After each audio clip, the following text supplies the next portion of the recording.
नमस्कार दोस्तों, पुरुष उपचार में आप सभी का बहुत बहुत स्वागत है। दोस्तों, आज की ये वीडियो हम एक ऐसे विषय पर लेकर आए हैं जो आमतौर पर पुरुष जिस पर बात करने से बचते हैं। वो विषय है erectile dysfunction. Urology Care Foundation के मुताबिक erectile dysfunction is the most common sex problem that men report to their doctor. It affects as many as 30 million men. ED is defined as trouble getting or keeping an erection that's firm enough for sex. इसका मतलब ये है, और इसे हम सरल भाषा में समझें तो कहा यह जाता है कि इरेक्टाइल डिसफंक्शन उस समस्या को कहते हैं जब पुरुषों को यौन संबंध बनाने के लिए संपूर्ण इरेक्शन नहीं होता है। इसका मतलब यह है कि आप यौन संबंध बनाने में अक्षम हैं। लेकिन इसका मतलब ये बिल्कुल नहीं है कि पुरुष इस तरह की समस्या होने के बाद जीवन में कभी भी यौन संबंध नहीं बना सकते। ऐसा नहीं है, ये कई कारणों से होता है। आज के इस वीडियो में हम सिर्फ यही जानेंगे कि इरेक्टाइल डिसफंक्शन की समस्या पुरुषों में क्यों होती है। डॉक्टर्स की माने तो इसके कुछ बहुत ही निम्न कारण हैं और बहुत ही ऐसे कारण हैं जिनका आप इलाज करा के इस समस्या से पूरी तरह से मुक्ति पा सकते हैं। हालांकि कुछ ऐसी भी चीज़ें हैं जिन्हें आप क्योर नहीं कर सकते, जैसे कि बढ़ती उम्र। खासकर 50 साल की उम्र के बाद पुरुषों को इरेक्टाइल डिसफंक्शन की दिक्कत हो सकती है।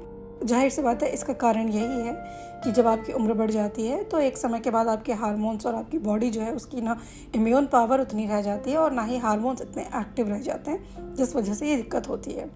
इसके अलावा जो छोटे छोटे कारण हैं वो हैं high blood sugar, high blood pressure, cardiovascular disease, high cholesterol, smoking, बहुत ज़्यादा शराब पीना, बहुत ज़्यादा मोटापा से ग्रस्त होना और एक्सरसाइज बिल्कुल ना करना। इस तरह की जो कुछ मेडिकल कंडीशन है जो पुरुषों में इरेक्टाइल डिसफंक्शन का कारण बन सकती है।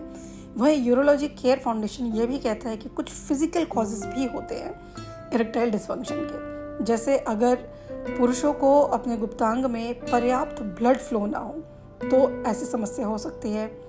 और इसके अलावा अगर nerve signals from the brain और spinal cord do not reach the penis, इसका मतलब है कि अगर ब्रेन सिग्नल पर्याप्त नहीं पहुंच रहा है तो भी ये समस्या हो जाती है।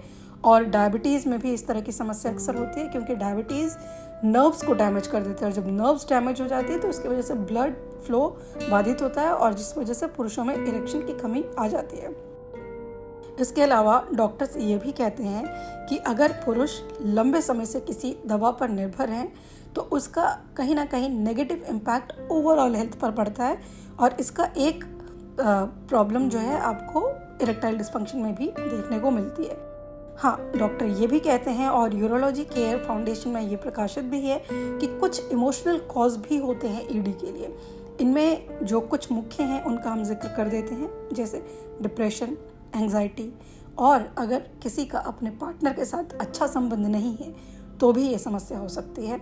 और अगर कोई अपने ऑफिस के काम से परेशान है या किसी का अपना सोशल सर्कल ऐसा नहीं है जिससे उन्हें अक्सर तनाव रहता है, कई बार कल्चरल और रिलीजियस कॉन्फ्लिक्ट भी इसका कारण होते हैं। और एक जो मुख्य कारण पुरुषों में देखने को मिलती है वो ये है कि जब वो अपने सेक्सुअल परफॉर्मेंस को लेकर के परेशान रहते हैं। आमतौर पर ये बहुत ही युवाओं में देखने को मिलता है जिनका हाल फिलहाल में ही यौन संबंध बनाने का संबंध जो है वो शुरू किया गया हो। 30-35 साल की उम्र के बाद ऐसी समस्याएं पुरुषों में नहीं देखी जाती हैं। लेकिन अगर सेक्सुअल परफॉर्मेंस को लेकर के कोई पुरुष परेशान है तो उनको भी इरेक्टाइल डिसफंक्शन की दिक्कत हो सकती है। तो दोस्तों, आज के इस वीडियो में हमने ईडी के कुछ कारणों के बारे में जाना, जिसमें emotional cause, physical cause, medical cause सारे शामिल हैं। अगर आपको लगता है कि इस विषय पर हमें और वीडियो बनानी चाहिए तो आप हमें ज़रूर कमेंट बॉक्स में लिखिए और आपके जो भी सवाल होंगे आप हमें सवाल ज़रूर कमेंट बॉक्स में लिख के भेज सकते हैं। हम आपके सभी सवालों के जवाब डॉक्टर द्वारा ज़रूर जवाब जानने पर आपको मुहैया कराने की कोशिश करेंगे। आज के लिए इतना ही। हमारे इस वीडियो को ज़रूर लाइक करें और अपने दोस्तों के साथ शेयर करना ना भूलें। Thank you.